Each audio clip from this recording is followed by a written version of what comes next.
Hello everyone. Well, the toes are tingling with anticipation. The semi-final arguably more awash with emotion than any other stage of the FA Cup, even the final itself, because for the losers tonight it is agony.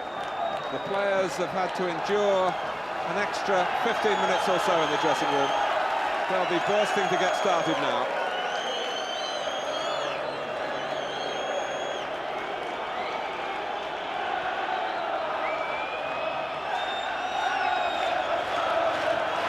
And what a welcome they will get. It's ticker tape again from the Portsmouth supporters. Ronnie Moran, a grand servant of Liverpool Football Club for more than 40 years now, and he's answered the call again. Andy Gray and myself add our names to the long list of well-wishers to Graham Souness. Well, the 7:45 kick-off put back officially to 8 o'clock. We've just drifted past that now. Martin Boddenham ready to set off this semi-final replay in the FA Cup. Liverpool attacking the Holt end. Steve Nicol starting at left-back. A role to which he is no stranger.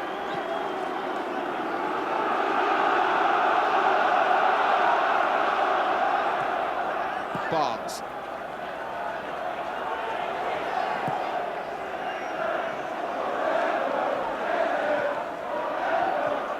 There's Anderton.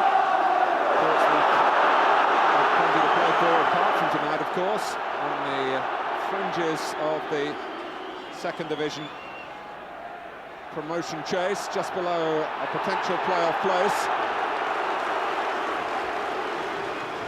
Chris Burns, a former teammate of Andy Gray's. Nice to see him. I can't believe it. I bet he can't, Martin. About 2 years ago, I played for Cheltenham with Chris Burns. Tremendous competitor. I bet he doesn't believe he's actually playing in this game here tonight. But it just shows you in football, anything's possible. Portsmouth certainly showed themselves capable of picking holes in Liverpool over the 2 hours down in North London 8 days ago. But what is one abiding memory from that afternoon was the way Liverpool started. They could have swept Portsmouth aside in the opening phases. Their shooting just wasn't straight enough then. Will it be here?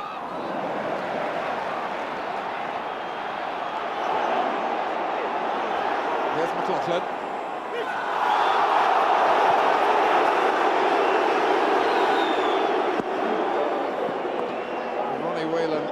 Has lost none of his tenacity in his 6 months away from the game.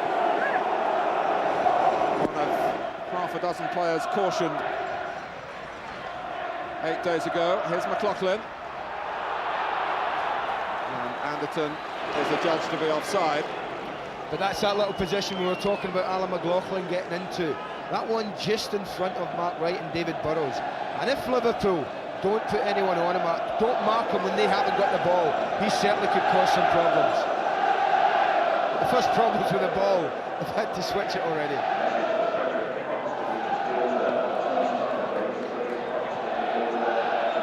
Rob Jones, one of a number of Liverpool players whose fitness was checked this morning when they used the Aston Villa training ground, followed by Portsmouth. Ron Atkinson's hospitality is legendary.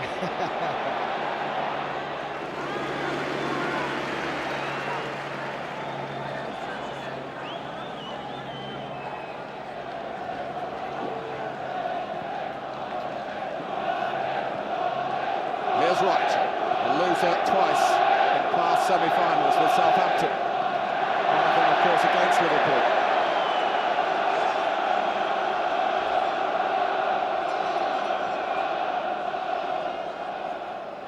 It looks like Ron Atkinson was right in the other respect of how they were going to line up front. It looks like Dean Saunders has been told to patrol that right flank and try and get in touch with Ian Rush at all times, and John Barnes this left side.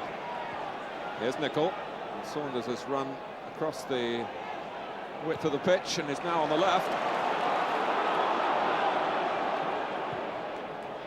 Looks for Rush, who of course had a goal disallowed at Highbury and hit the bar as well in extra time.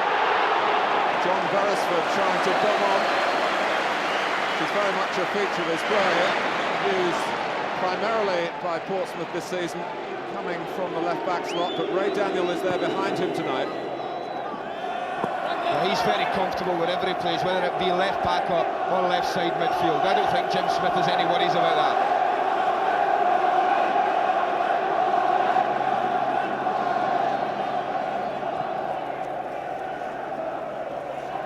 Clark, who does a lot of unselfish graft and toil for Portsmouth in this particular formation, which is designed really to make the most of the number 4, McLaughlin. Jones nearly slipping there dangerously for Liverpool. A tangle between Cool and Thomas, both players a little slow to pick themselves up from it as Barnes takes the ball on. Nothing slow about him. Behind Whelan to Saunders.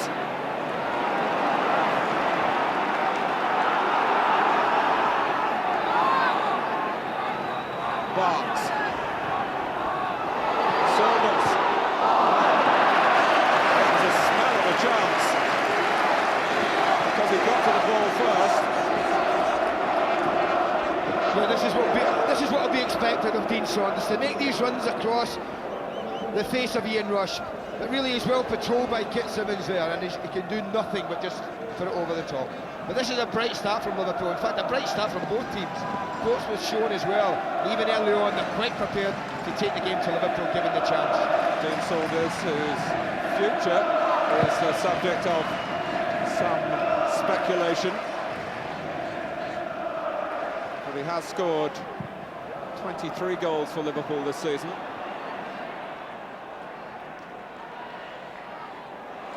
Nickel, now Barnes, who's been a loser in semi-finals on this ground twice for Liverpool 2 years ago in that extraordinary affair against Crystal Palace, and for Watford against Tottenham back in 1987.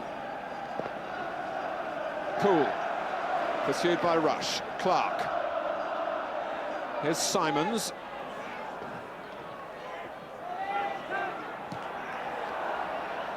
Well, David Burrows has played a few games recently in the centre of defence because of Liverpool's difficulties with injuries.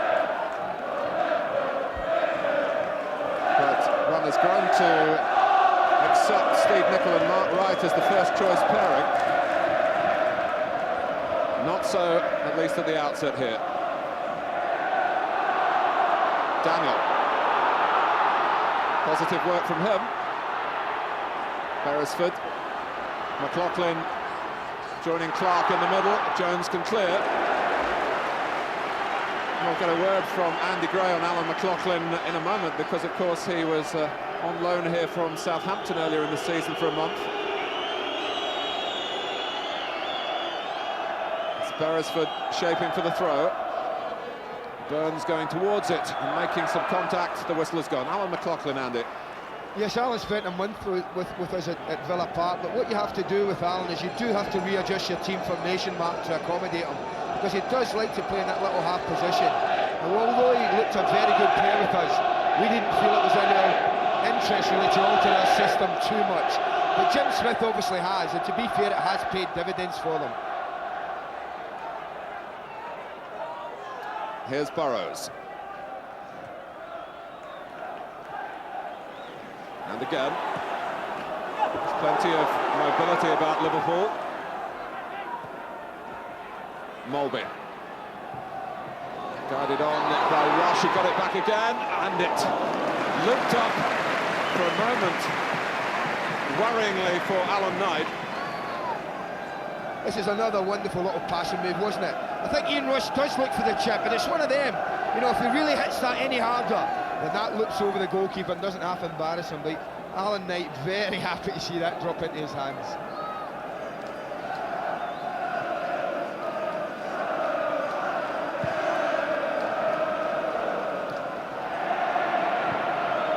Hit long by Jones, more really in hope than any great expectation. Rush pursued it, not with full vigour.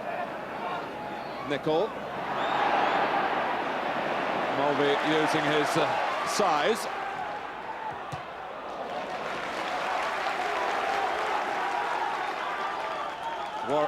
Warren Neal played particularly well at right back at Highbury, and often orchestrates the movements of the younger Darren Anderton in front of him, and of course they combined for the goal as Barnes and Saunders look to combine here, and no one following in for Liverpool at the far post.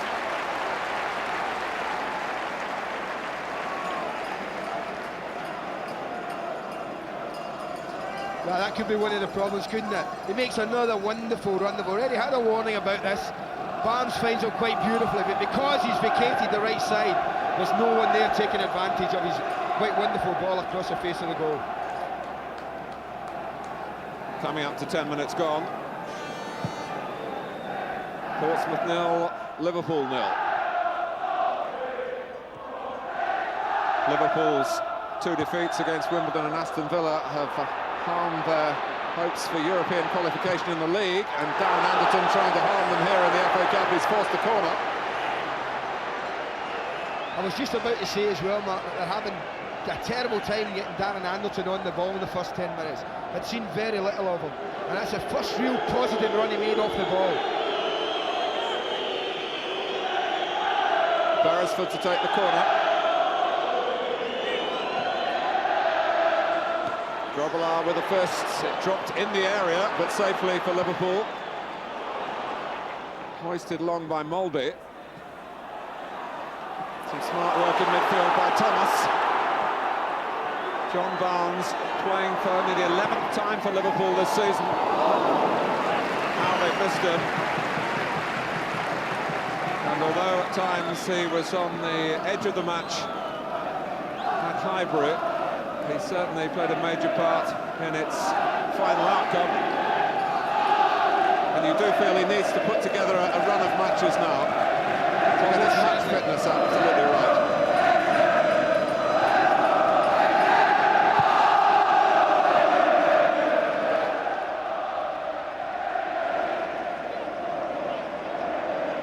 Saunders.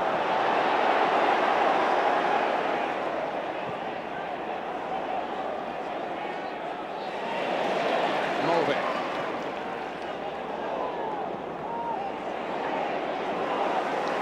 Simons. Here's McLaughlin in that half and half role.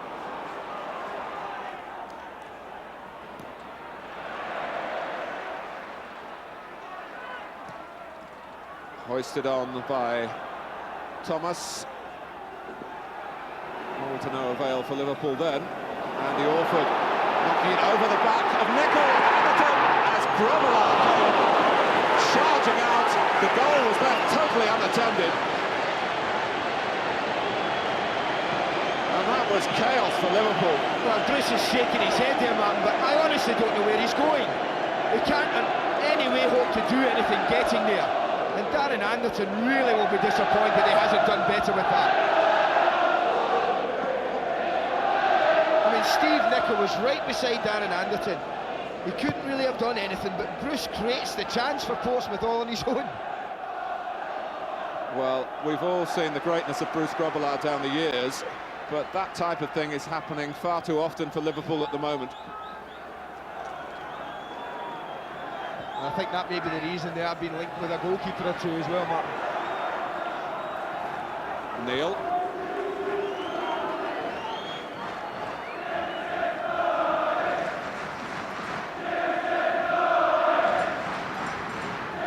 Certainly, Ronnie Moran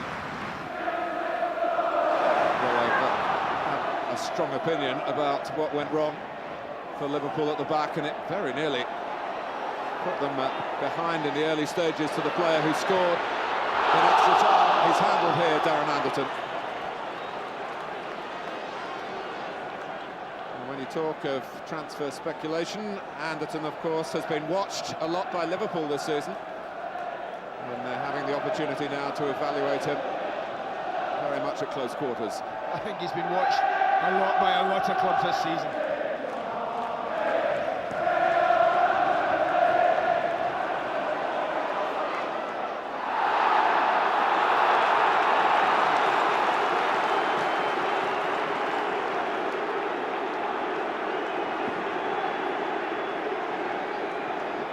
Just a small glimpse of the pace of Dean Saunders there. It's a free kick to Liverpool. With 14 minutes played. Barnes leaves it. And Knight catches it well enough.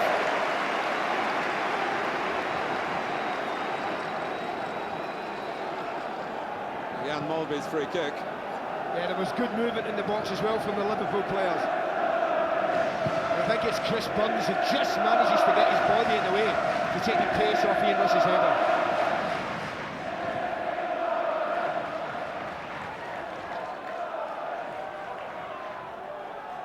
Liverpool have won the FA Cup 4 times.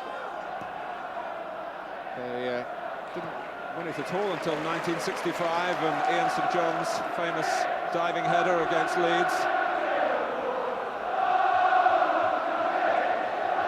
And 1974 also under Bill Shankly, twice under Kenny Dalglish in 86 and 89 at the expense of Everton. Thomas. For Saunders. Oh, Alan Knight stopped the first one. And Kit Simons was the second line of defence. But that was a rare opportunity for Liverpool, and Alan Knight was equal to it. Yes, a brilliant little ball from Michael Thomas here. Just watch that, little reverse ball, and I would have bet money on Dean Saunders here. I thought he would have just lifted it a bit more. Give the goalkeeper credit, he spreads himself well, but it was there for him just to lift it over the goalkeeper and put Liverpool 1 up. Here comes Saunders again. Rush. Everton having to chase back with Nicol.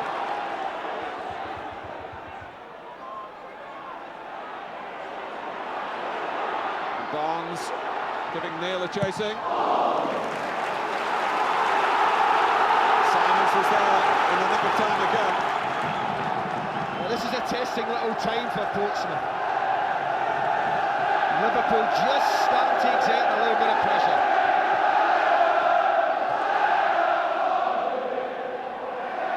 Nicol.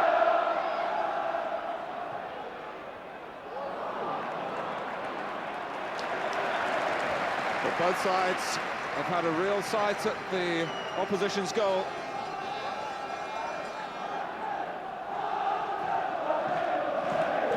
There is, apart from the prize at stake, an attractiveness about the meeting between these representatives of first and second divisions. Simply by the nature of their play, Portsmouth have won a lot of admirers rightly this season. As Jim Smith has put together this combination of precocious young talent, and we shouldn't forget a number of good, sound, solid second division professionals who have helped them and supported them. The youngsters have tended to get the headlines. Simons is one of those. Here's Burrows. In more familiar territory at the moment. It'll roll off rush for him again. Barnes is through the middle now for Liverpool. And he skipped away from Simons. Thomas is coming in. Saunders holding at the far post. Whelan has got there as well. Portsmouth stopped the ball at the expense of a corner.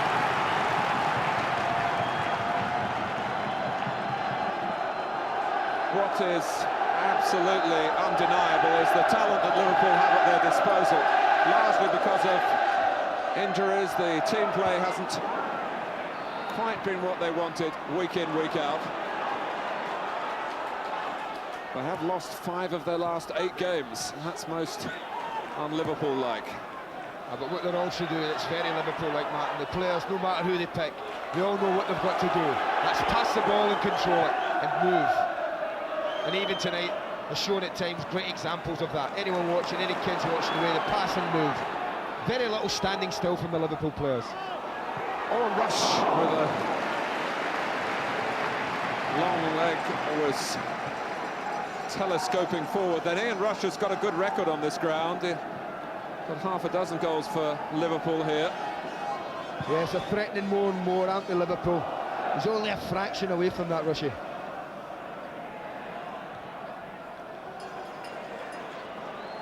Daniel, whose injury problem was a damaged left knee, which was sustained in the last of the pre-season games. But the left foot working well until it came to the cross. Burns.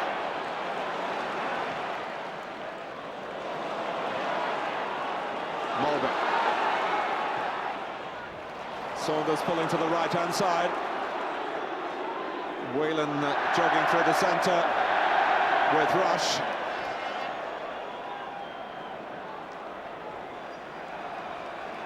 Well, Ray Daniel had a wonderful opportunity there, Martin, when he got free wide on the left there. He had both Colin Clark and Alan McLaughlin free at the near post. If only he could have missed out Mark Wright. Well, for a long time they used to talk about semi-finals as tight, tense affairs. But although there is obviously strain and stress here, the game developing along open lines. Saunders.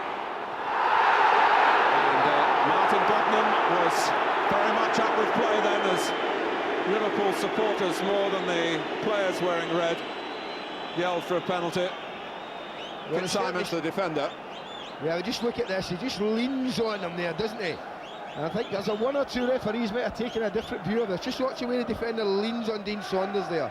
Defenders have been doing that for years and getting away with it. And not always. Why should it change in a semi-final?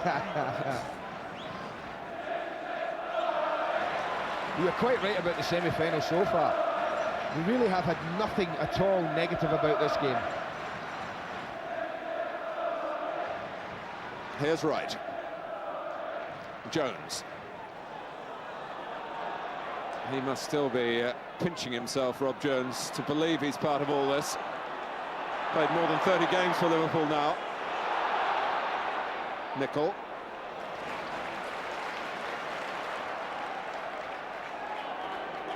Saunders. It is interesting to see the final shape of the Liverpool side, given that they had plenty of options, really. The only two major names on the casualty list, Steve McManaman and Ronnie Rosenthal, who picked up an injury against Wimbledon on Tuesday.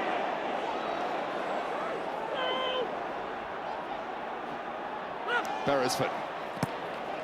The thing about the Liverpool side, though, man, it doesn't matter who they pick. They interchange so many times and so often during the game. But they can just pick 11 and just say, go out and play, especially when they're playing well and passing it well.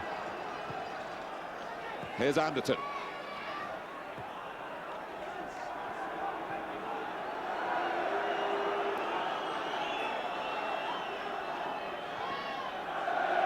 Simons. Now Portsmouth and Wales. Played once against the Irish in February. Rush. Thomas giving him plenty of support from midfield. Mulby just holding off, as he loves to do, and picking the passes. Here's Saunders into the feet of Thomas. Help is there outside him from Jones, but Thomas was trying something different and potentially dangerous to Portsmouth. And Andy, I'm sure you'd encourage your players to, in this area of the pitch, it's worth a trick or two. Oh yeah, you've got to try something different, haven't you? You can see there he just loses his footing. And really Andy Offord not guilty of anything there. When you get players back in the penalty area like that, you do try and encourage players to try things.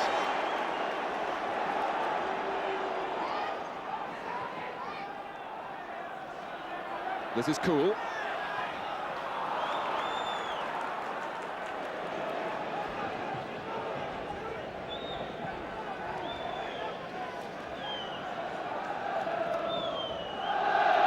Now Nicol.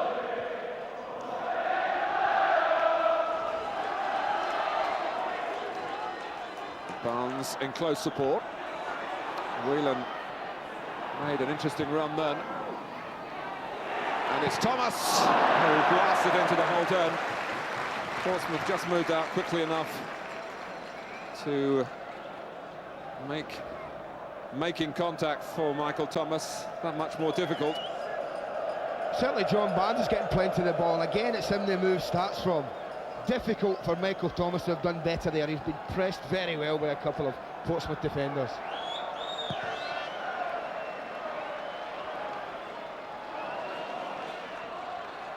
Rush, Whelan, Barnes, leaving space for Nicol to burst into again. Thomas is there! Well, we talked about Steve Nicol at left-back to cover Darren Anderton, but it's the other way around at the moment. This is a great ball in, and I think a better header of the ball might have done better. It is slightly behind Michael Thomas, to be fair to the lad. He's just in a little bit early. You see he has to arch his body back, and he's a little bit past the near post, and that's what made the chance difficult. But if you're playing against someone of the talents of Darren Anderton, best way to nullify that, Martin, is to get him chasing you back towards his own goal. And that's what Steve Nicol did there. Rush came off cool, awkward for Warren Neal. Rush settling for the throw.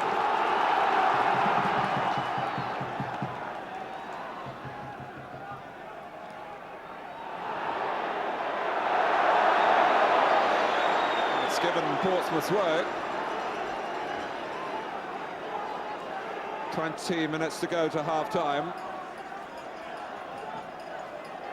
A game that kicked off more than 15 minutes late because of the difficulties of getting everybody into Villa Park. Right. Cool, who used to play here in Birmingham for Birmingham City, and Rush with a snapshot then. We tend to labour the point about Ian Rush's FA Cup goal-scoring record. What would worry him is that he hasn't scored in the competition this season. I'm sure that Jim Smith wouldn't like to have heard you say that. But Liverpool have obviously learned from the first game in respect that I think what they've done is they've said to both fullbacks, push right in on the two wide Portsmouth players, that's Darren Anderton and John Beresford, and try and stop them getting the ball, because with Portsmouth only playing one up front, then the two central defenders should be able to cope with Colin Clark. Here's Burrows.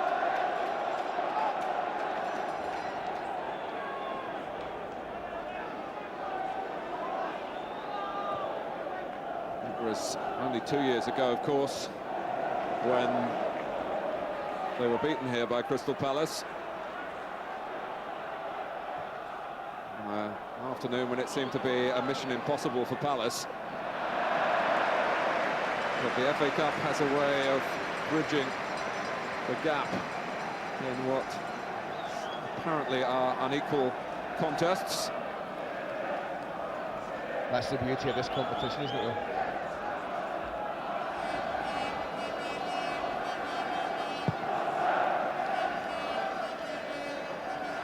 Clark.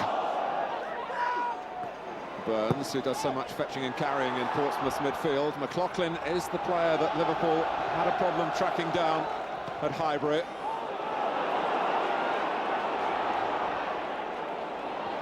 But Liverpool making most of the running. There's no great surprise in that, but they haven't put their share of the ball to scoring use yet. Whelan. Now Barnes.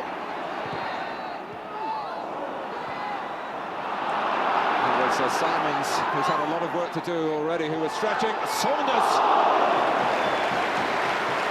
But he was coming across the line of the ball then, and Alan Knight might not have seen him straight away. It really is the hardest run in the book to cope with that diagonal run. But that's why Jan Moby's playing tonight. He spots him, he picks out a perfect ball, and it's just a bounce that defeats Dean Saunders. That was great football. Clark guiding it down to McLaughlin. He in turn for Neal. Clark repositioning by the far post. And it's aimed for Colin Clark. And Burns and McLaughlin hoping that the Northern Ireland international could have headed it across goal. Portsmouth will be concerned at the amount of space that Liverpool are having in midfield, although it's wasted by Thomas then. Neil clipping it for Anderton to chase, but the gleam in Grobbelaar's eyes as he sees the chance to come off his line again. What will be worrying for Portsmouth is the amount of ball that John Barnes is getting as well. I mean, he must have been on the ball more than any player in the match so far. And he's the player you'd least, if you were a Portsmouth player, he's the player you'd least want to be on the ball.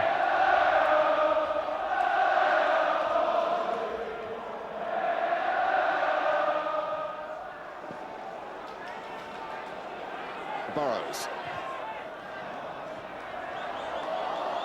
If you're looking at the Villa Park surface for the first time this season, you can clearly see that cosmetically it needs some improvement.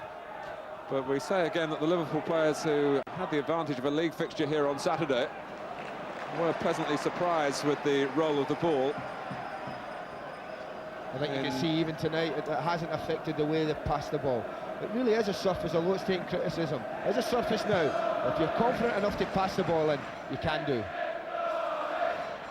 And there's been no real indication of it affecting the shape of the game so far adversely.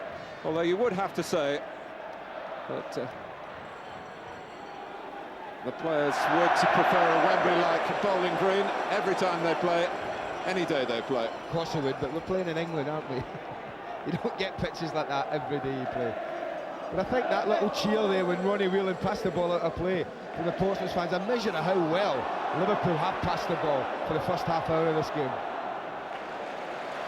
Well, it's the essence of the way they prepare. Legendary for their competitive five-a-sides, eight-a-sides, a regular diet of their training programme. And I stress the word competitive. They can tell you the scores every day of the week, the results at their Melwood training ground. And that's all translated into this will to win. And the style of play comes from the type of movement that the smaller-sided games give them in preparation. Like this, Saunders. Nichols available. Helping him is Molby and indeed Whelan. Portsmouth at the moment battling to keep pace with it. It's a measure of their patience as well, Liverpool, isn't it, and their experience. They're quite prepared to pass it about and wait for the opening to appear. Not looking to thread a 50-50 ball or anything like that. Passing to their own red shirts. Burrows probing on this time. Possession is one thing.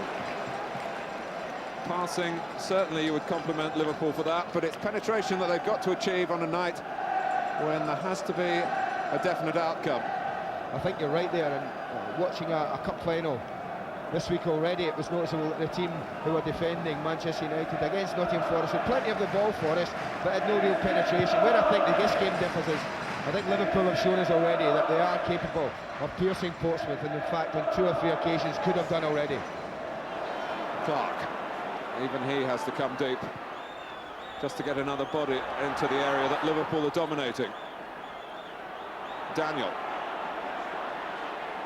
who moved on from his first club Luton to Hull and then to Cardiff. Oh, Anderton had gone a little early, he was going to be offside had the ball got through.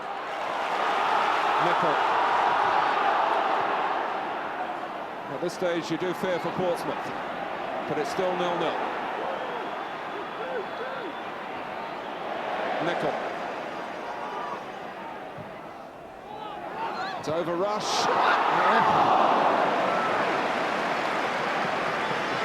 Well, it was a lottery when it dropped, when Portsmouth allowed the ball to drop. They're actually very, very deep when this cross comes in. They're almost on Alan Knight's goal line. They're only 2 or 3 yards from their own goal. Just watch as it drops in there.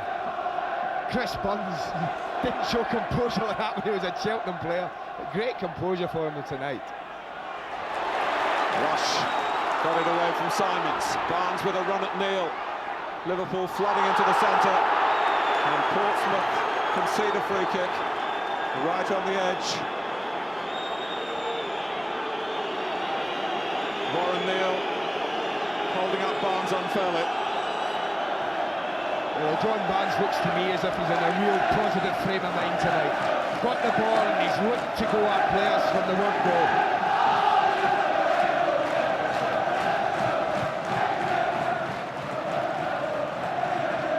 Well, it's the opposite side from the free kick at Highbury, and a little wider as well. But I would suggest I'm sorry, I would suggest that Jan Moby territory, maybe? Well, after what happened against Ipswich in the replay, but he tees it up for Nicol.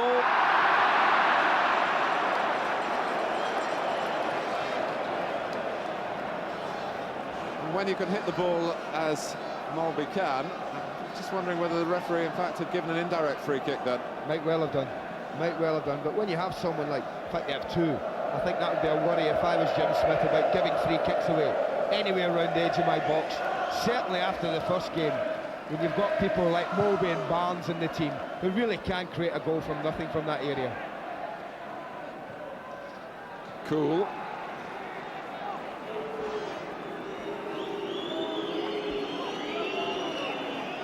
Martin Cool, who's a very sound technical player in the Portsmouth midfield.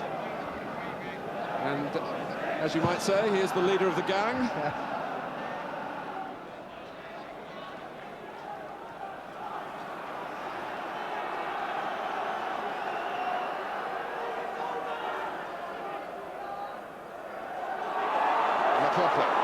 Now Neil.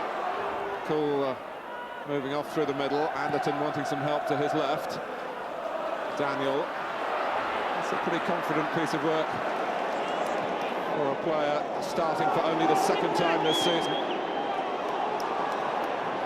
Burns.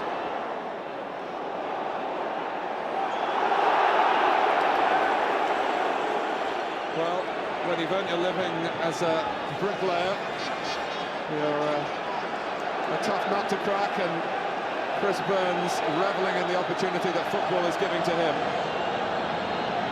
He's joined Simons at the far post. John Beresford to take the free kick. Can't get it past the first man, Rob Jones.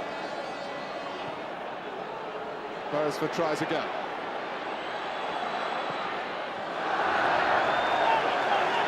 It's a corner. That'd be disappointing, that free kick situation for Portsmouth and Jim Smith, because they've had two chances in that area. Well, we've got Simons by the near post, Clark behind him. Off comes Grobbelaar from his line. It's a good punch. Neil. Daniel. Number 10, but the left back. Beresford ahead of him. Oh, and Clark stretching forward then. Now that's a better ball from John Beresford there. Smashed it across the goal at pace.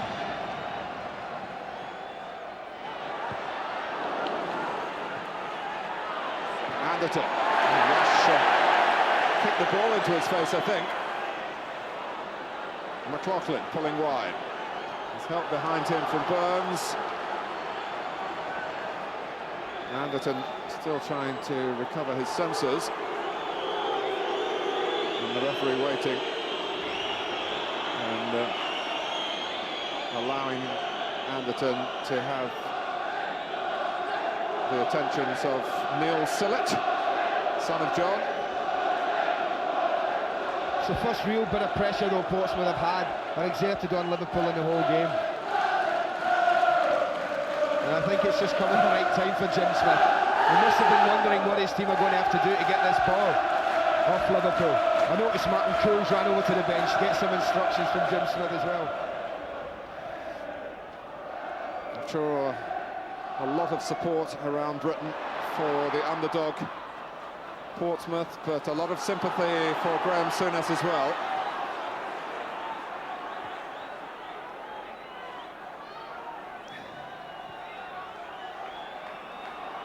Whelan. Paramount for Portsmouth to keep Liverpool out before half-time. Right. Saunders setting off again, and he's drawn defenders away from Thomas. Rush. It's a bit tight. It's a bit intricate. Not for the first time. I'll tell you what was brilliant though, his layoff wasn't what he wanted, Ian Rush, but did you see his reaction? He didn't played it to a Portsmouth player, but was quick enough, reacted and won the ball back within seconds. That was great play.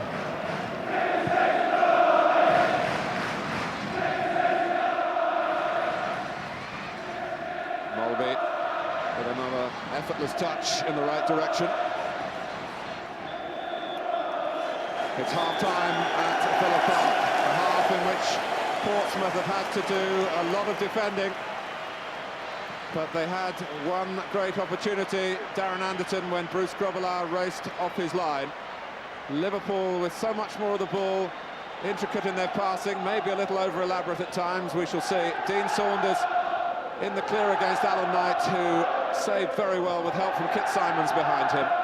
And at half-time at Villa Park, they're still level. It's Portsmouth 0, Liverpool 0.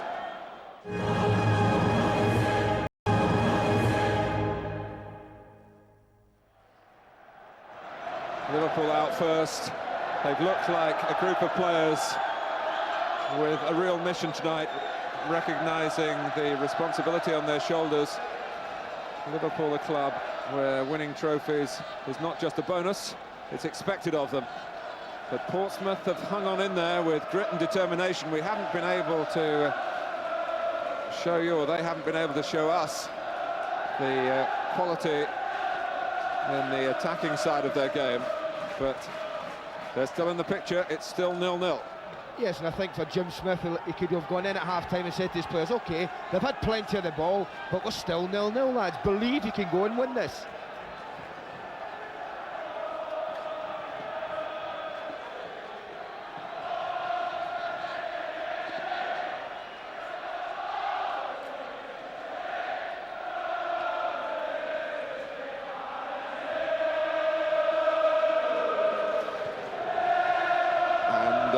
That's one to try and catch Bruce Grobbelaar, far from home. All credit to Martin Cool. Oh, it shows he's thinking, doesn't it? Just looked up, saw Bruce was just outside his 6-yard box and thought, why not? Let's have a pop. And if there is one goalkeeper prone to go walkabout,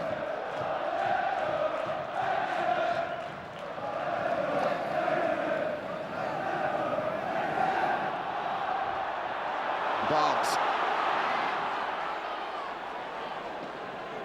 Nicol wanting to go forward on the left, but Anderton had covered him well, so Liverpool have to try and express themselves again through the centre, and it wasn't on for Molby. Andy, would you expect any tactical tinkering, to use your own words, just before half-time? Well, certainly not from Liverpool's point of view. I think Ronnie Moran would be fairly happy the way things have gone. But the one thing for Jim Smith would be, at least certainly in the midfield area, we have to be more competitive. We have to get some tackles in, let the Liverpool players know what we're about, and don't give them as much room to exploit us. McLaughlin, it was Mark Wright who headed the ball wild, though, waywardly for Liverpool. Colin Clark was offside.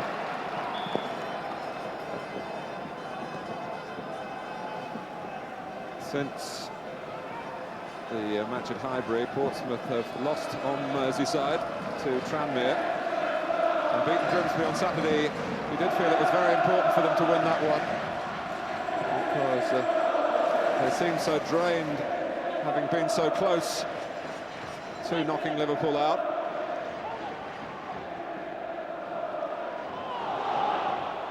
And they run the risk of being drained here with their efforts to try and get the ball off their first division opponents.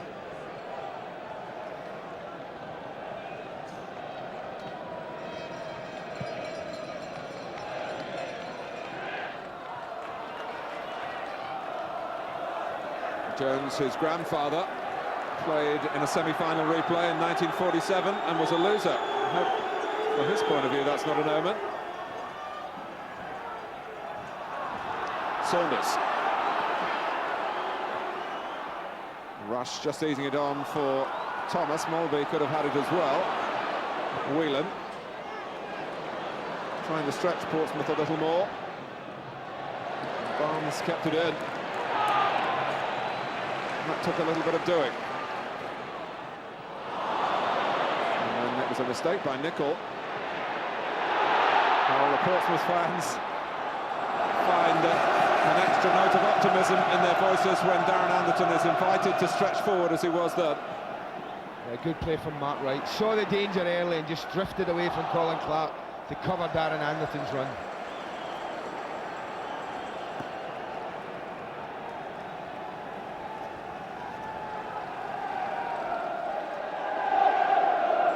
Well, I'm sure many of you felt that while that Portsmouth played at Highbury, Liverpool would come on too strong in the replay.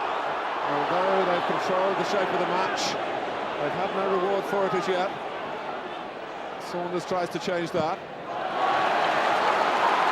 Ray Daniel stuck at it.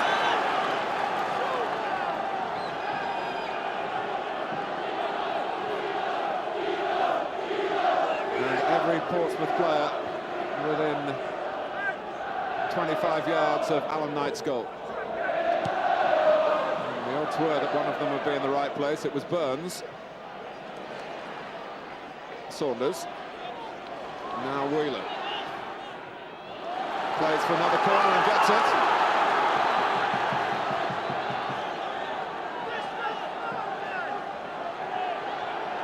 It's level on the corner count as well. The main danger in the air is, of course, Mark Wright. Ian Rush right into the goal area.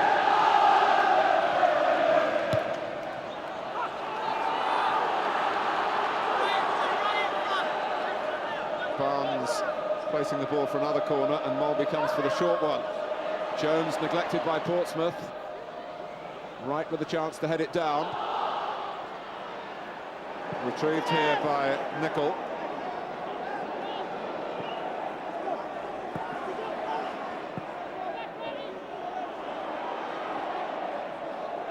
Right, Jones setting off. Beresford has covered him. Now Mulby. Well, you don't need speed when you've got stealth. Owen Barnes. Back to goal. Daniel had to be careful. Oh, drilled by Mulby with most of the force that right foot can muster. Well, Mulby and Barnes again, isn't it, they combine. John Barnes just looking back. You can see what Jan Mulby tries to do. Tries to bend it in the corner, but just starts it too near the goalkeeper.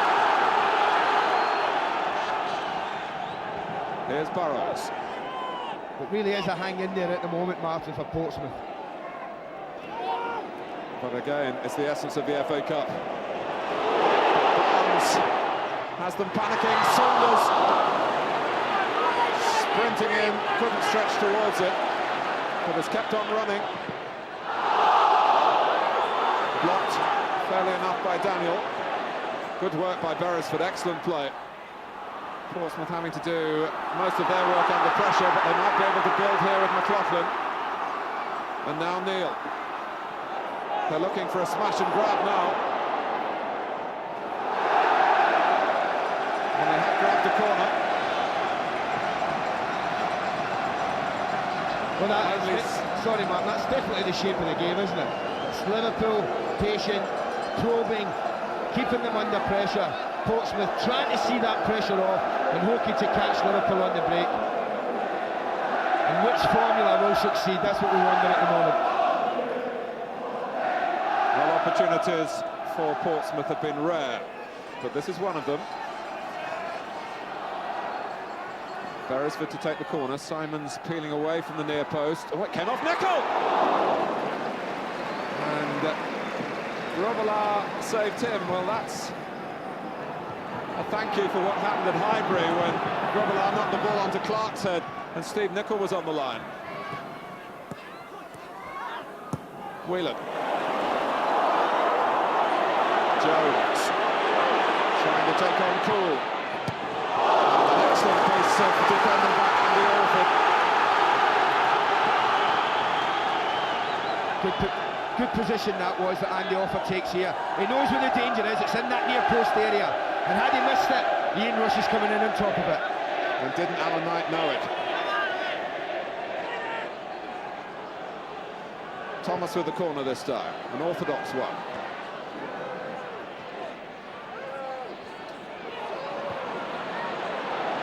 McLaughlin leading the breakout. Neil was tripped by his teammate, and that's wrong-footed, the second division side.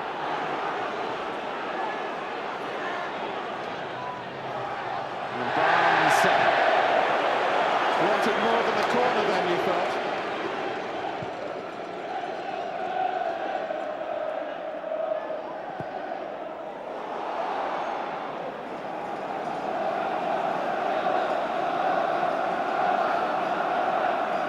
Here's Wright.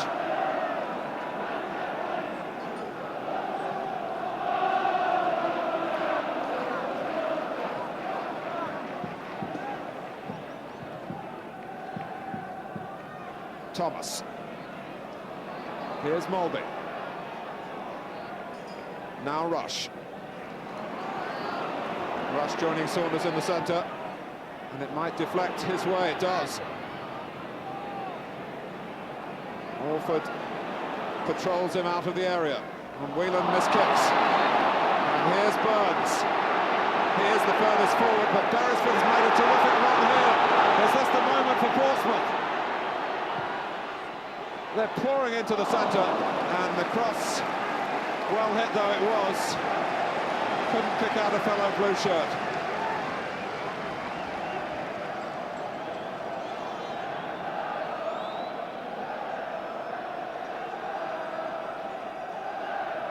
Well, that was just what Portsmouth were hoping for until it came to the final ball. They've got Clark going in here. They've got a corner. And like a sponge, they've been soaking it up.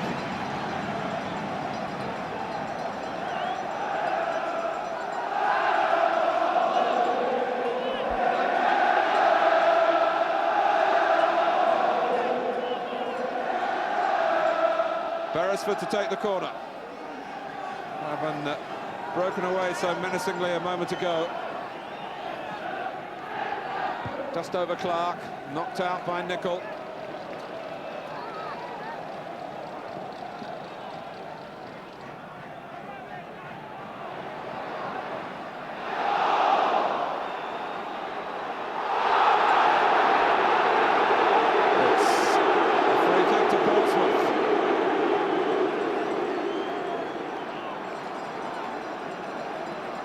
Now Liverpool's starting to exert some pressure, or be under some pressure, isn't it? And Barnes kicked out to show that he was feeling the strain. That was what provoked the fury from the Portsmouth fans. They're looking for joy now. Rush with a run here against Orford. And it's a free kick to Portsmouth against Ian Rush, who had his frustrations at Highbury. He was put for dissent. I think the referee, though, watch his left arm. There it goes, just goes round Andy Orford's neck. And I think the referee absolutely spot on there. But what a confrontation it was between the 19-year-old defender and the striker who's seen it all, done it all, scored everywhere he's been, including FA Cup semi-finals. Anderton. Portsmouth have found some energy here. Came behind Clark, nearly to McLaughlin. But as they try and seize their chance, maybe they'll be more vulnerable, more space for Liverpool to use. It actually might help Liverpool in many respects if they can get Portsmouth to come out a little bit and attack them, because it then will open it up a bit for Liverpool, who've really found it difficult to penetrate Portsmouth. They've got lots of men back behind the ball. 20 minutes gone in the second half. Portsmouth 0, Liverpool 0. For all the endeavours of Dean Saunders and for all the possession that Liverpool have had. Whelan. Nicol.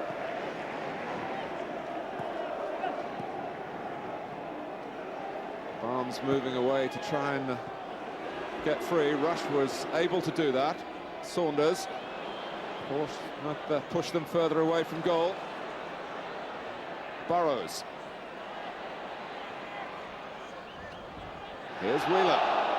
Oh, and again it's a tribute to the effort that Portsmouth are putting in.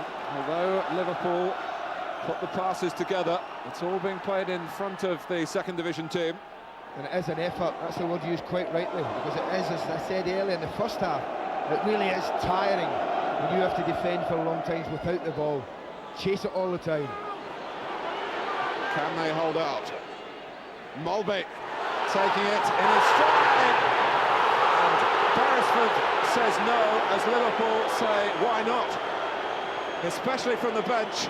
And when Mulby took the ball up then, Beresford looked in dire danger of giving away a penalty. I didn't think it was. You watch Sean Mulby, I think he goes looking for it. He goes over from this angle. I know the Liverpool bench looked incensed, Martin, but we've got a great angle where we're sitting up in the gantry here. And my first reaction was it wasn't a penalty. Rush. Liverpool's bench, renowned for the non-stop conversation, shall we say. And they found plenty to talk about then. Rush. An offside here against Thomas. There's another factor that Ronnie Moran may have to consider. We referred to Liverpool's injuries so often this season, but a number of the players who have been put out in the starting 11 tonight haven't had too many matches, certainly not matches of this nature where there's such a drain physically and mentally. Out comes Grobbelaar, Burns furthest forward for Portsmouth. But I think they did show, we're on the first game when they were down to 10 men in extra time, they did show character, they did show strength, and they did show a desire to keep going. I think those same things will show through tonight. That's the way they're brought up to play. Certainly Ronnie Whelan stayed the course splendidly at Highbury, but I wonder whether he might be a player who's not quite moving as freely as he has been at the moment. He's holding off in midfield as Liverpool build with Barnes on the left. Whelan involved now. Mulby. Rush for Saunders. Well, again, you just wonder if they're looking for the perfect goal. Well, at times you do. I think we're just looking at the sidelines. The number 5 has gone up, the 5 board has gone up. It does look like Ronnie Whelan is coming off, and I think it's Barry Venison's going to be coming on. Well, Ronnie Whelan, who twice has scored saving goals in semi-finals for Liverpool. Once he's lost the replay. He goes off now, not knowing the outcome on the second occasion.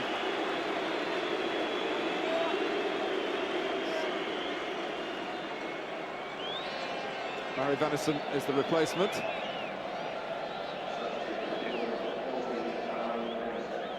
And he's gone, for the moment, into midfield.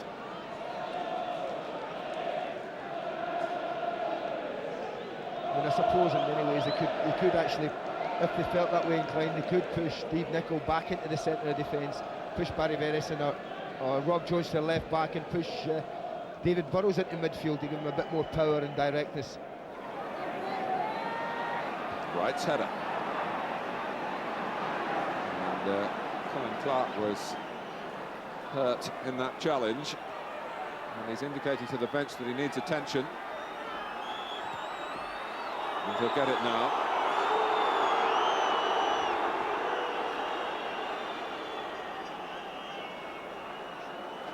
Well, it looks as if they've got problems, Mark. I see Alan McLaughlin saying no, that's it, he's finished.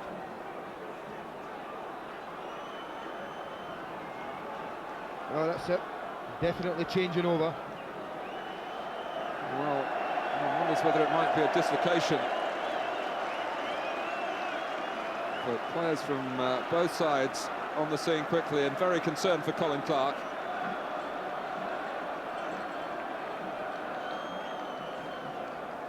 Well, even the players knew right away, Martin. I just wonder if it's something that Colin Clark suffers from. It looks like a dislocation of some, probably the shoulder, because they signalled straight away that he had to go. Well, let's have a look as to how it happened.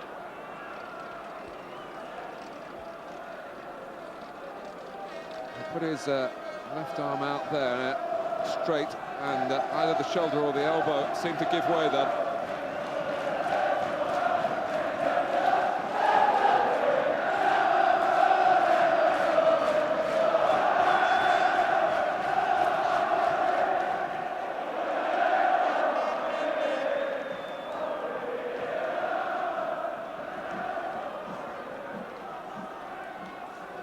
Well, quite rightly, every care being taken to get Colin Clark off the pitch without causing him any further pain.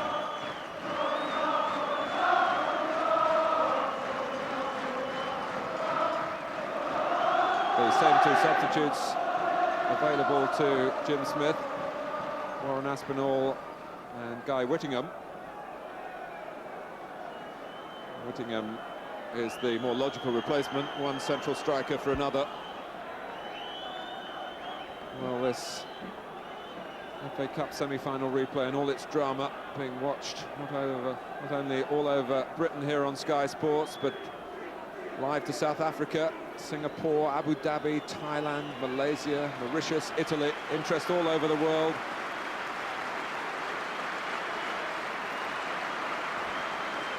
And Colin Clark being led away. His semi-final is over.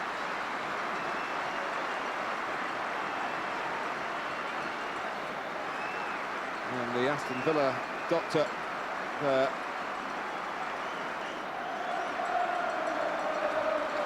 checking the point of the injury. Guy Whittingham is on.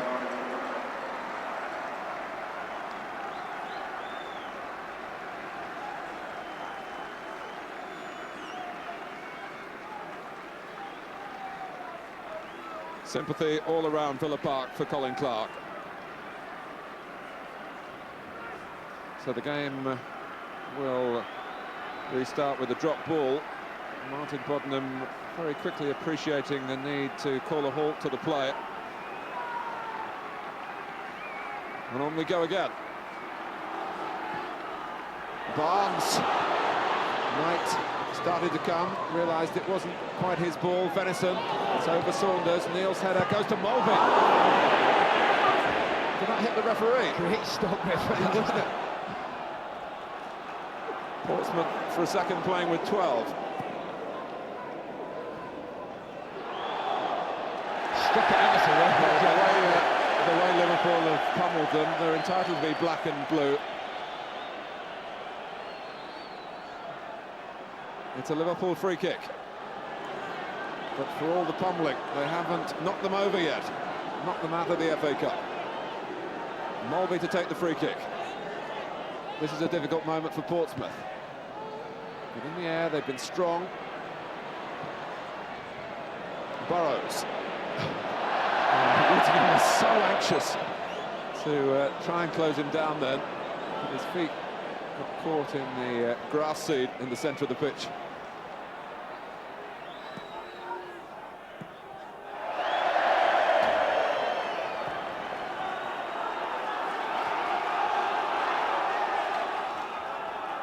"15 minutes away from extra time." Rush.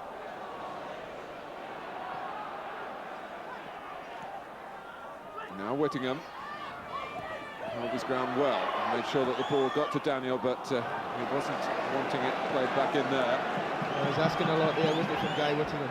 You have to say that certainly in the second half, that Portsmouth have certainly defended well and kept Liverpool at bay quite comfortably, and have grown more and more comfortable at the back as the game has gone on. I used to wonder when the time will come when Portsmouth think, wait a minute, we can actually go and win this game.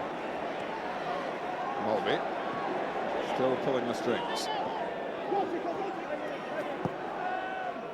And at the end of one of them was Saunders, but alongside him, the very vigilant Kit Simons,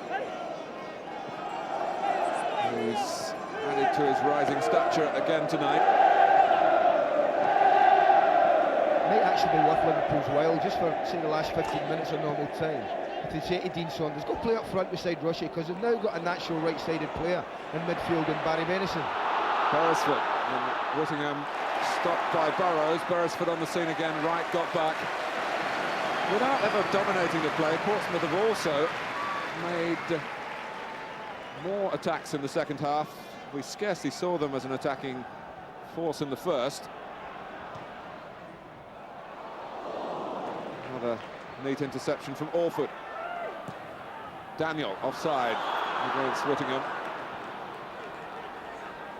Whittingham has to live with this label of being the man who bought himself out of the army, or got the club to buy him out of the army. He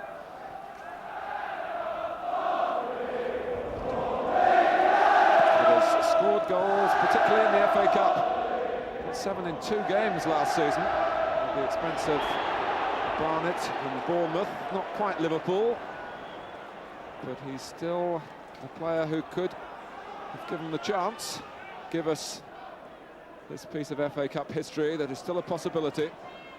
Are we going to witness the very first all-second division final?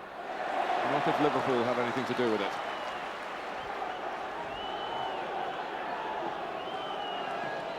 Daniel with the throw.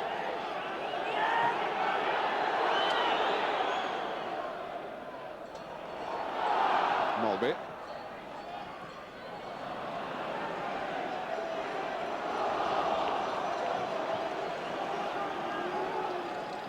Now Whittingham.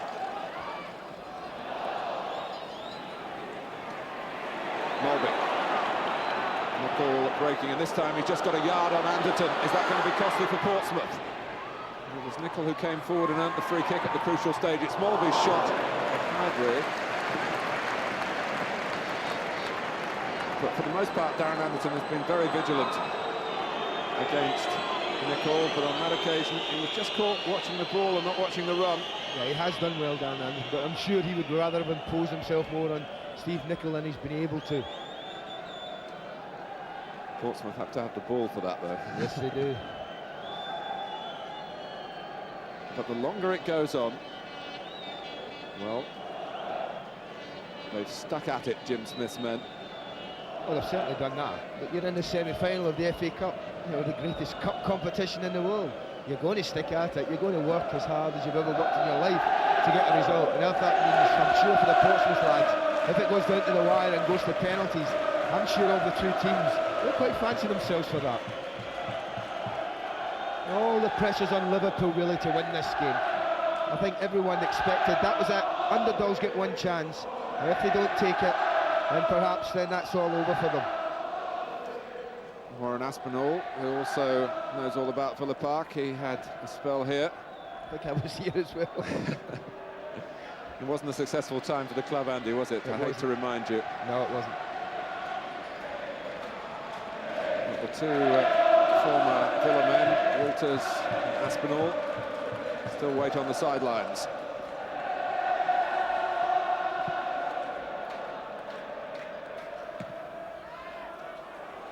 Norman Knight started to come, hesitated, and dare we call it Grobbelaar-like. Well played, goalkeeper.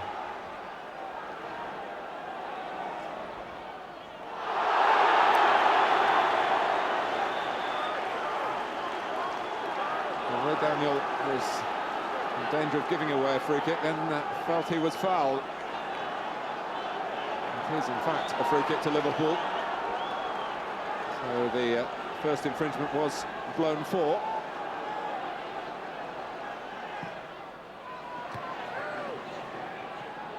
This is Thomas. Oh, it breaks for Portsmouth. Off Jones for Whittingham. Burrows is the last man, and Whittingham tries to speed past him, and David Burrows wasn't going to let that happen. Just for a second it looked as though Whittingham had the acceleration and something spectacular was about to happen. Well, fresh legs on the park, and didn't David Burrows know that? Look, he's struggling to get back there, but at the end he just forces him wide enough. But it's a corner to Portsmouth.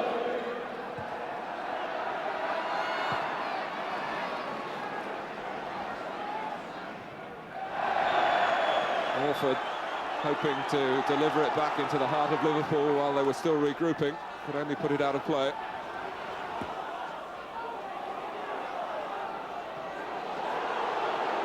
What a season of FA Cup upsets this has been.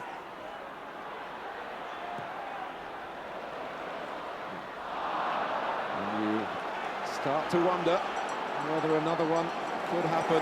Portsmouth, who know what it's like to be in front against Liverpool, and then also know what it's like to have that joy snatched from them.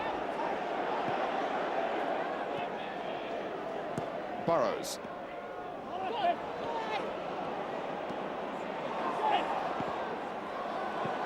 Seven is Neil. And the game still goes on. And it's going Liverpool's way with Saunders. Finishing an outlet to the right, but Molby feinted to go through the middle, knew where he was all along.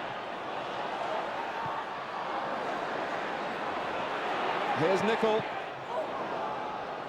Barnes. Anderton trying to stop him getting round the outside. And he's done that at the cost of a corner.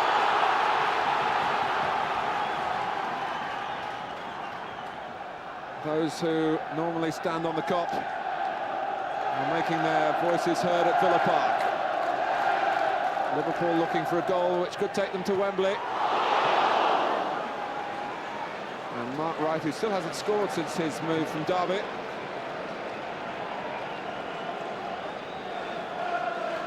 Well, he's almost there. It's an un-Liverpool type corner in the fact that they just knock it into the middle. You see, he makes his presence felt there, Mark Wright, but just doesn't get enough contact on the ball. The one thing you can be sure of in Liverpool, though, they'll not get frustrated. They're not just revert to whacking the ball upfield. They're drummed in the way that if it's going to take 120 minutes, let it take 120 minutes. But don't lose a goal by chasing one foolishly.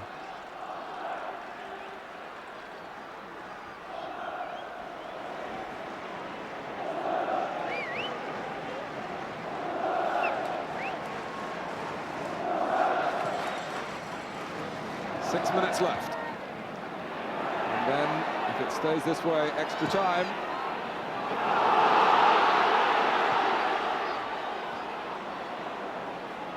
That's good work from Cool. Oh, Anderton played into the same area that he galloped into at Arsenal's ground, and Grobbelaar this time came up with a different solution. He was ready for it.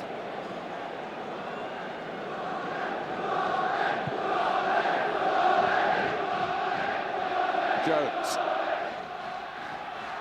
Now Molby. Saunders. Daniel's got plenty of speed. Saunders prepared to try and run him. Warford stuck out a foot effectively.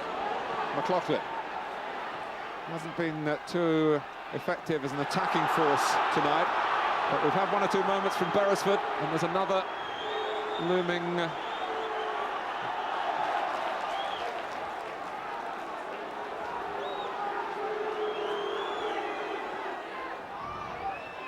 Here's Burns. It just spins away from Barnes to Neil. Cool. Simons. Will it drop for Whittingham? He's taken it well. McLaughlin's there if he rolls it to him, and he's gone outside for Neil. McLaughlin's still there. Beresford is there. Oh, it's against the bar. When it looked as though the ball had gone out, McLaughlin. Liverpool waited momentarily for a whistle that didn't come, and Alan McLaughlin had glory before him then. Daniel, it's out now. Well, that was quite incredible. It was almost as if the Liverpool players thought the ball would get out as well. As it comes across here, it's McLaughlin that goes up first, but watch John Beresford here. Doesn't give the ball up. Gets it, I think we'll see here, he keeps it in. Keeps the ball in play just there. Liverpool stop, and Alan McLaughlin almost makes them pay. What a glorious chance for him to have won the game for Portsmouth. Well, it had Wembley written all over it. So Liverpool, who struck the Portsmouth bar at Highbury, threw in Rush. That was an extra time. Maybe now there'll be feeling fortunate to get to extra time because of McLaughlin's miss, and it has to go down as that. It was golden.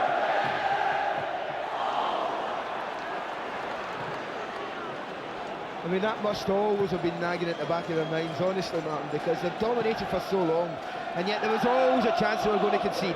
Look at Alan McLaughlin, there he is there, right on the edge of the 6-yard box. Look, they've all given it up. Look at David Burrows standing there with his hand up. Absolutely fatal it could have been. I think looking at it from both those angles, the whole of the ball didn't cross the line. Anderton. Great tackle again by Burrows.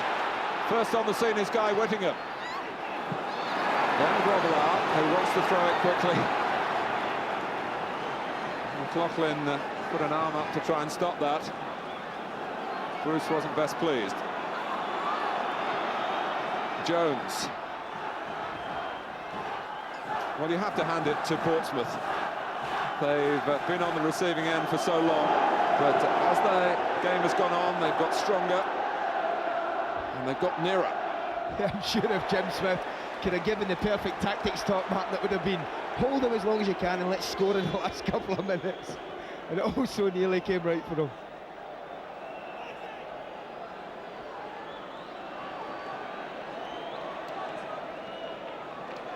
Saunders.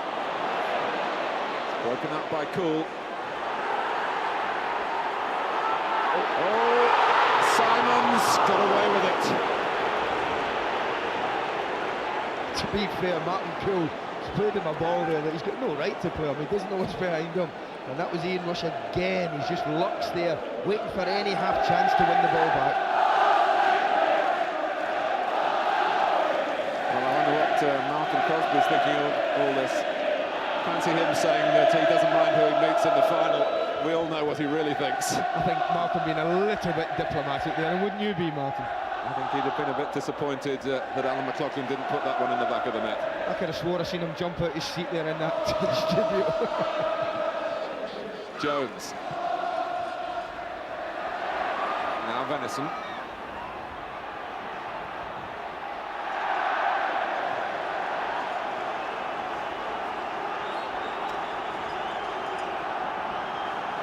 Portsmouth, who've had this amazing progress against teams that play in red. And even the most superstitious must have feared Liverpool. They certainly fear them now. It's Thomas to rush. No free kick. Kit Simons, again running close to his immediate opponent, as he did contentiously in the first half. I don't say there's any intent here, but I mean, it's really got to be a free kick, hasn't it? The striker's got clear and his heels are clipped. Whether it was deliberate or unintentional, it's still a free kick. McLaughlin, Barnes was trying to hold Neil off the ball. McLaughlin's cross. But it was typical of McLaughlin, as we were saying earlier, he'd hardly been a threat. But he is a player with an eye for an opportunity, and he was in just the right position when he hit the bar. I'm afraid for Portsmouth, it just wasn't the right shot. Saunders. Mike coming out, Thomas! Now, where was the ball held by the goalkeeper then? He could be off, Martin.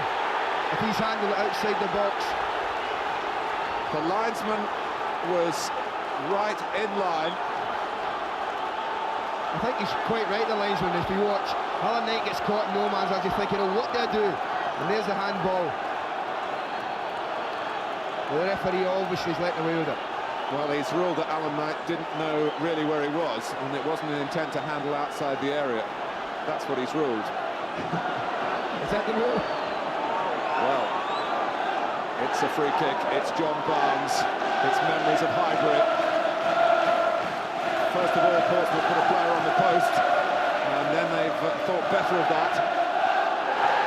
This is more central than the one that Barnes put against Alan Knight's left-hand post at Highbury. I think they're going to try and get Ray Daniel back on the post here. It's just on the right of the wall as we look at it. And it might be that he just backs off just before they take the free kick. There he goes, and the ball, Barnes again. There was certainly a point Jim Smith was discussing in the week how best to defend against the Barnes free kicks. Mulby.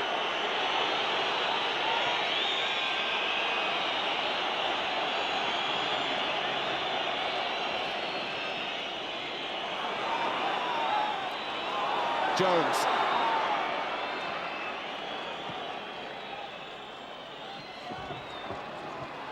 Barnes. Is it going to be a draw at the end? Whittingham went in, Barnes fell. And Martin Bodnam again says play on. At least he's been consistent. He has been consistent. He's denied him 3 times. I mean, that again, we see it from there. It does look as if he's just been pushed off the ball, John Barnes, doesn't it? Forwards are notoriously bad in their own penalty area when it comes to those situations. And Whittingham miskicking now as if he was still thinking thoughts of relief that he hadn't given away a last-minute penalty in an FA Cup semi-final replay. Would have been a brave referee that gave it as well, wouldn't it?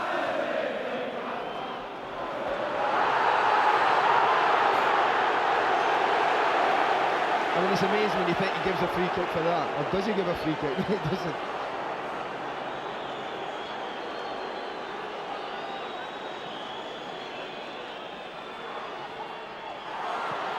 It's Nicol.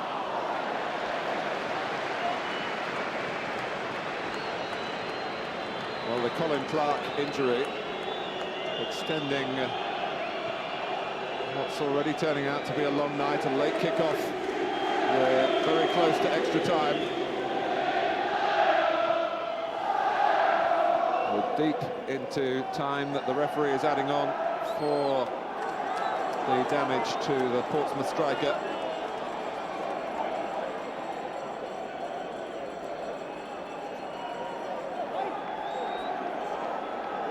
And we're still no nearer knowing the answer.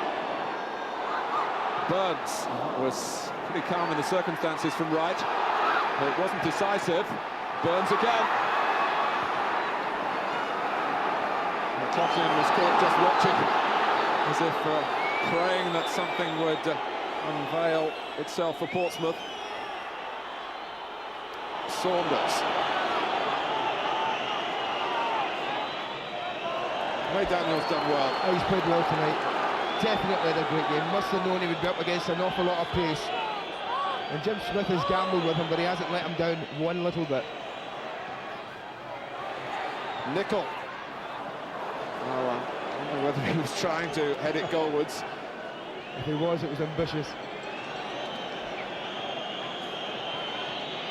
The second half started in the same vein as the first, with Liverpool in control, but Portsmouth really got to grips with it, and Alan McLaughlin could have won it.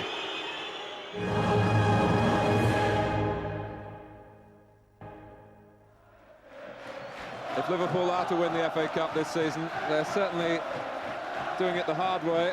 2 games against Bristol Rovers, extra time in the replay against Ipswich in the 5th round, a game against Aston Villa that perhaps in many ways Villa shaded, but Liverpool went through. And now in the semi-final replay against Portsmouth from the 2nd Division, it's extra time again.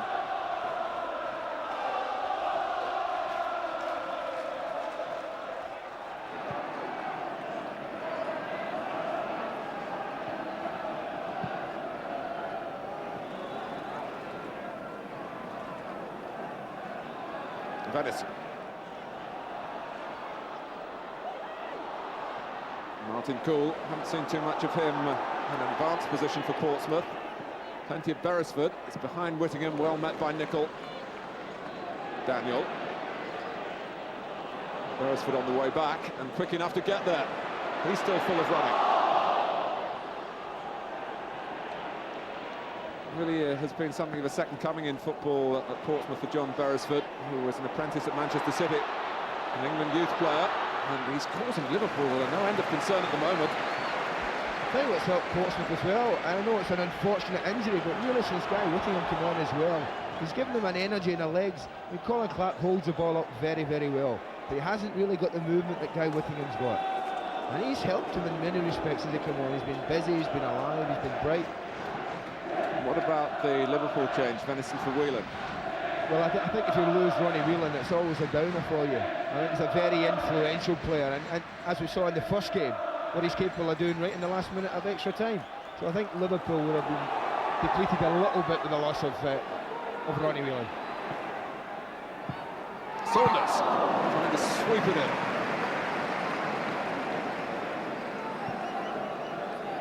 I think this is a tired-looking shot from Dean Saunders. Comes across them, and he just tries to side-foot it there. And no trouble to Alan Knight at all. But he's beginning to show some signs of fatigue as Dean Saunders.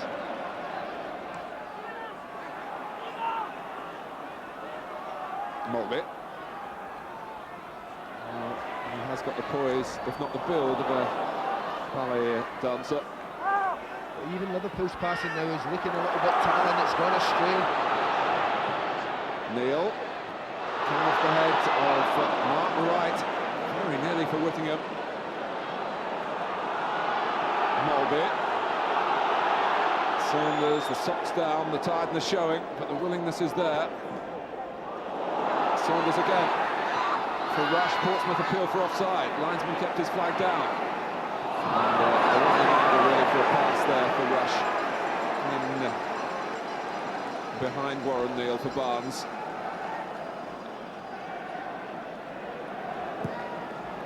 Well, it really is a test of the fittest now. I mean, there's a lot of players on both sides look as if they're on almost empty and looking as if they have to turn on the reserve tanks to get some energy.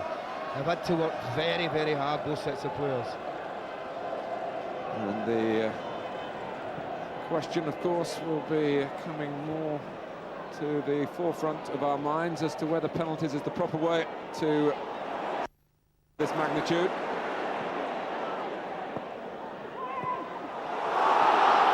But there are other ways. Out comes Grobbelaar, and, well, Whittingham got to the ball.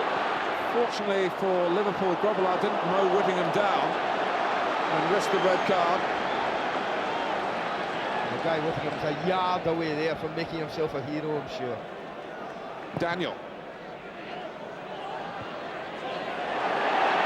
And Saunders has been there to collect balls in midfield on a number of occasions in extra time to keep Liverpool on the move. The hunt is on for a goal that will take one of these sides to Wembley before the players have to endure, and that is the word, the penalty shootout. Great for the spectators, terrible for the traditionalists.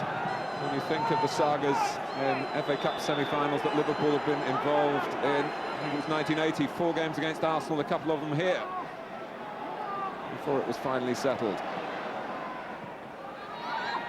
Venison. Thomas, can he winkle a way through? Nichols cross into an area where perhaps he was entitled to feel a teammate would be lurking. Liverpool's throw. I think you're right, that's a decent ball in there for Steve Nicholl. I think he's furious that no one's got in there after it. Mulvey hoisting it in, but Knight, and no stress there.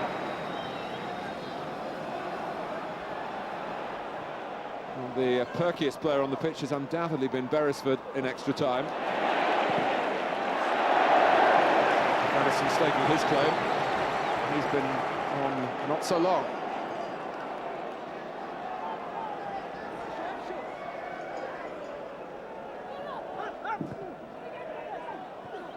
Burns up well.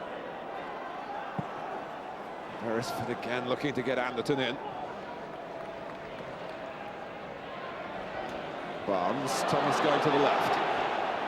Barnes taking cool with him. Still Barnes. Oh, it was deflected. Knight was going. Barnes goes again with the volley. And well, it just takes one little touch off an outstretched leg, a little flick of fate, and you're out. And it almost came there. It was just ominous when it dropped back to Barnes. He's an excellent volleyer of the ball, but he might just produce a piece of magic that will take Liverpool through, but it wasn't to be. But he's looking tired. He's looking like every run he makes now he's taking that little bit more out of him. But he has missed an awful lot of the season.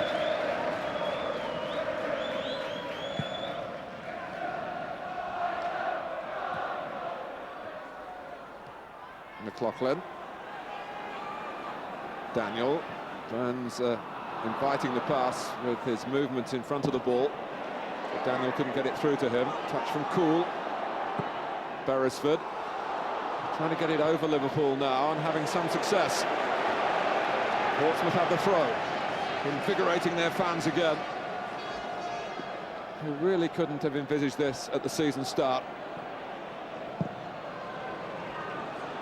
Whatever happens, Portsmouth can be proud. But being proud, that isn't the best emotion at the end of the night. You want the exhilaration of victory. Someone's got to have it.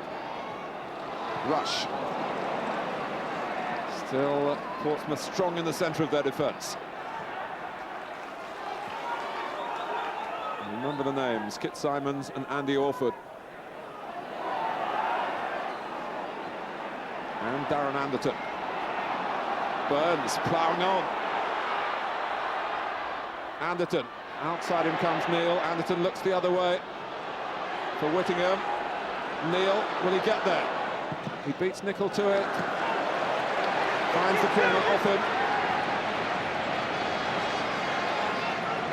And it hasn't stayed 0-0 for so long through any lack of attacking effort or initiative. No, to be fair to Portsmouth, they've attacked whenever they've had the ball and tried to go forward. It's just that for the first 90 minutes, Liverpool didn't give them much of the ball. Well, I wouldn't support the view, which was floated before extra time, that Portsmouth came here to play for penalties.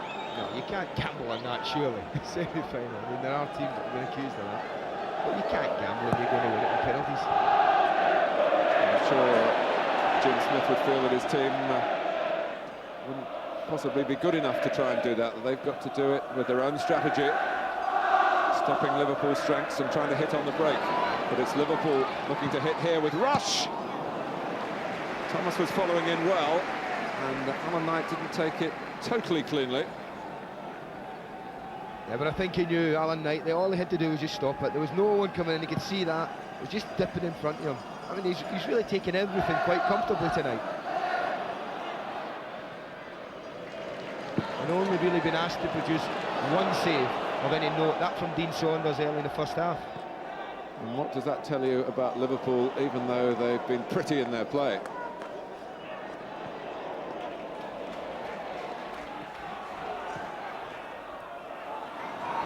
Barnes, 3 ahead of him for Liverpool. Rush trying to smuggle himself into a shooting position. He's worked well to get the ball back. That's what Liverpool have got to do. They've got to scrap it out against the second division team. Jim Smith's proud Pompey playing for their lives here.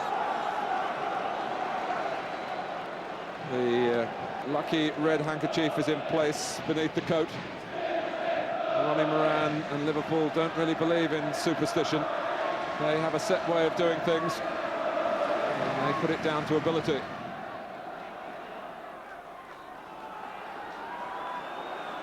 We're coming towards the end of the first period of extra time. The two ex-Derby colleagues to find an understanding then. They came to Liverpool to win medals and win trophies. If they don't win tonight, they're not going to get anything this season. They've never won trophies just by being Liverpool players in the past, Mark. They've probably worked as hard as any team in the country at winning these championships, these FA Cups, these European things. They don't just come because you play for Liverpool. Oh, and coming quickly off his line then was Knight, to the undying gratitude of Andy Orford, who rather scuffed the back pass. Ian Rush almost tracked it down. It was the last act of the first period of extra time. Portsmouth 0, Liverpool 0. And really at this stage, nothing between them. That's for sure, as the scoreline suggests. But since the 90-minute mark, Portsmouth have certainly given as good as they've got in that first period of extra time. Well, a silent prayer from Mike Bailey on the Portsmouth coaching staff. They know they're so near. And the players are looking so tired, Martin. You just think that one goal this time will settle it.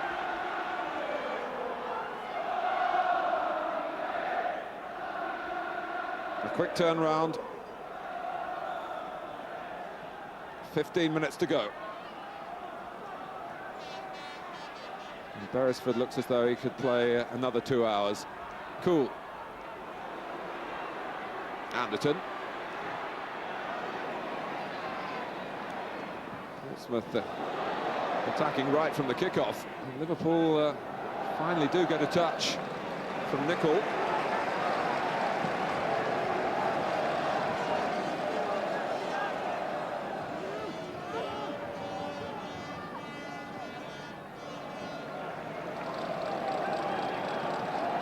Neal with the throw.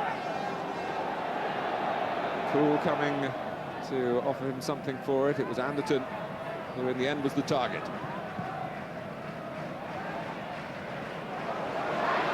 Anderton was striking for goal. He was taking the responsibility. Although it was rather extravagantly mishit, but he knows he can score against Liverpool.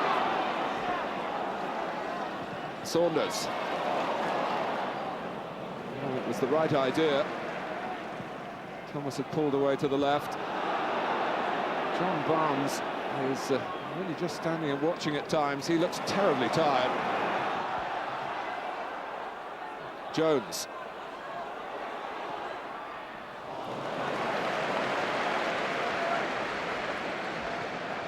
Of all the players, the endeavour really is showing greatest on him, and there's a simple explanation for that: the lack of match practice that he's had.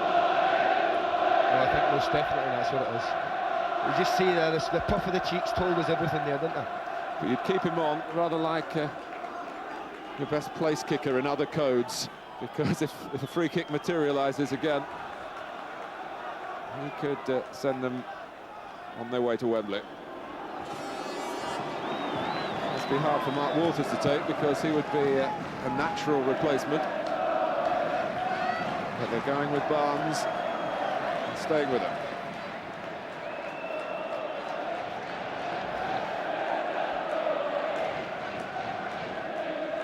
Yeah, Mark Walters has scored many goals at this ground, and he must be walking along that touchline thinking, let me on, just give me one more chance. Here's Whittingham going for a goal here that would have meant national headlines, and he controlled the ball rather better than he delivered it towards goal.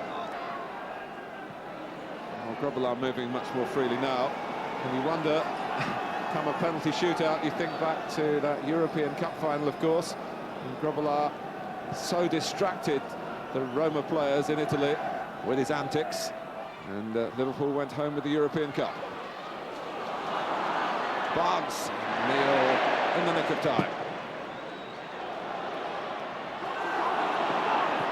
Nicol for Rush. Thomas. Now Mulby. Well, Liverpool try to galvanise themselves again.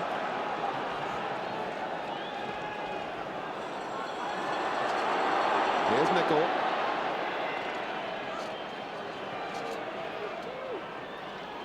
They're doing what they were doing earlier in the game, but at about a quarter of the pace.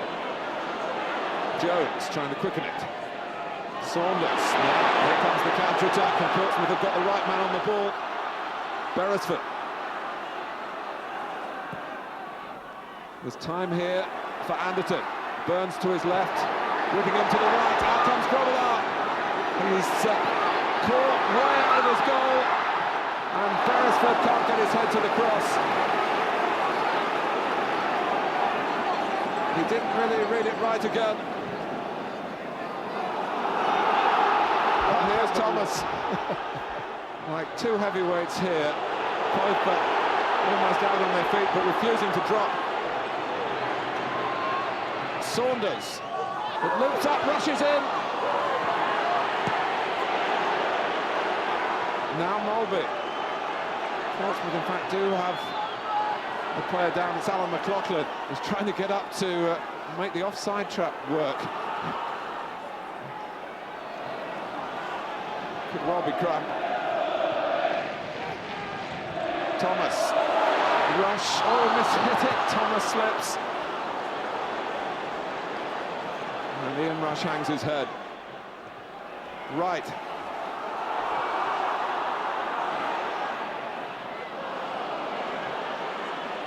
McLaughlin.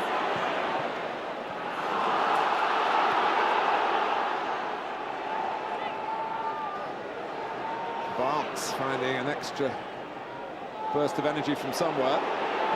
Saunders, who's certainly been consistent in his work rate. Nichols' cross! What a way that would have been to settle it. Rob Jones is going to be taken off now.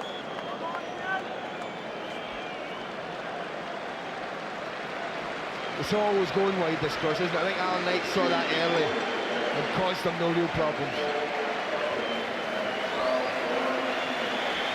Well, somewhat reluctantly, Rob Jones, Jan Molby had to point it out to him that his number was up.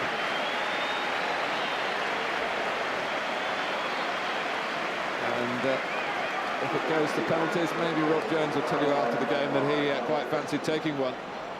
He seems to have no nerves at all, but Walters, of course, is a penalty specialist.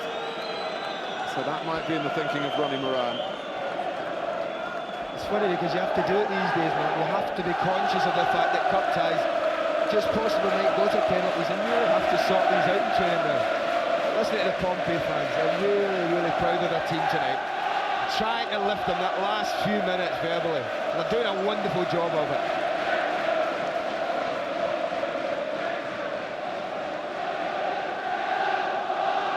Portsmouth have given a bit of treatment to Ray Daniel. You look down the Liverpool possible penalty takers and you think of the likes of Jan Molby and John Barnes, who've done it so often before, Mark Walters.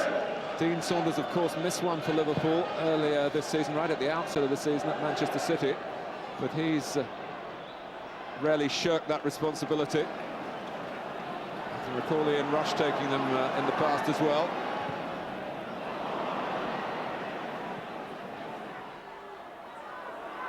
Well, I, for one, would prefer another game, but there you go. That's the rules everybody knew at the start of the season. Ray Daniel's obviously got problems in respect that they've shifted John Beresford to left back and pushed Ray Daniel just in front of him.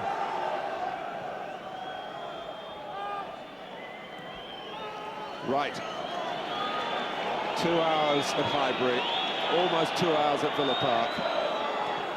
And you can't separate Portsmouth and Liverpool.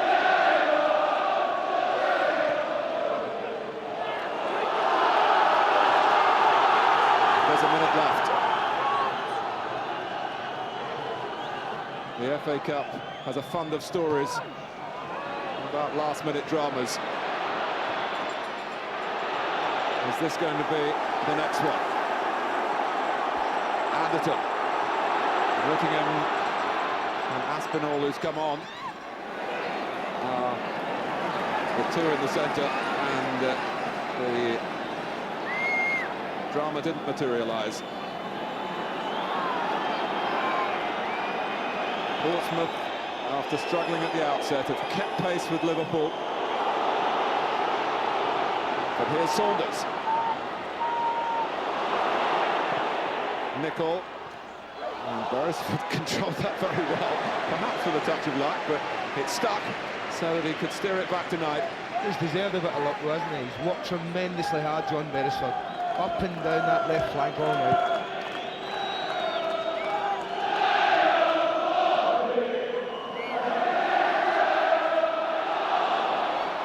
We go to penalties in the semi-final of the FA Cup.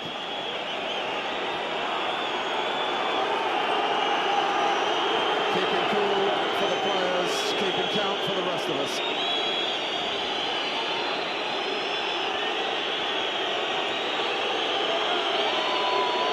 This historic penalty shootout about to start.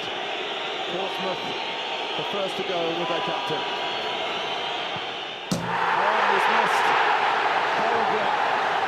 A great lift for Liverpool. John Barnes has done it all before. His last goal for Liverpool was a penalty in the FA Cup at Crewe to complete that hat-trick. He hasn't scored since then, he's hardly played since then. And he put it to the goalkeeper's right. That's the way it goes. So, one penalty apiece, but one goal to Liverpool. Kit Simons, here's the second selection for Pompey. And he does well, so it's 1-1. Liverpool have the advantage. Can they hold it now?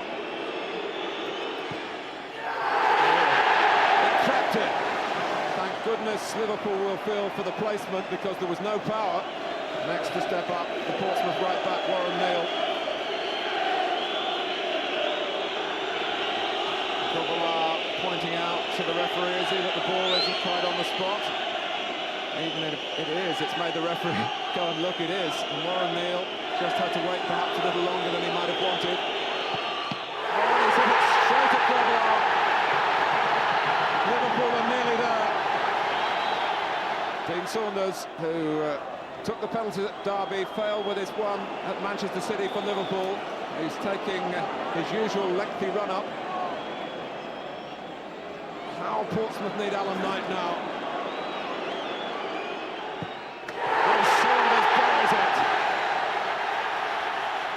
Now their regular penalty taker, John Beresford, cannot afford to fail. The nails are bitten. There can't be anything left. And there's very little left for Portsmouth. There's nothing left. Nothing at all.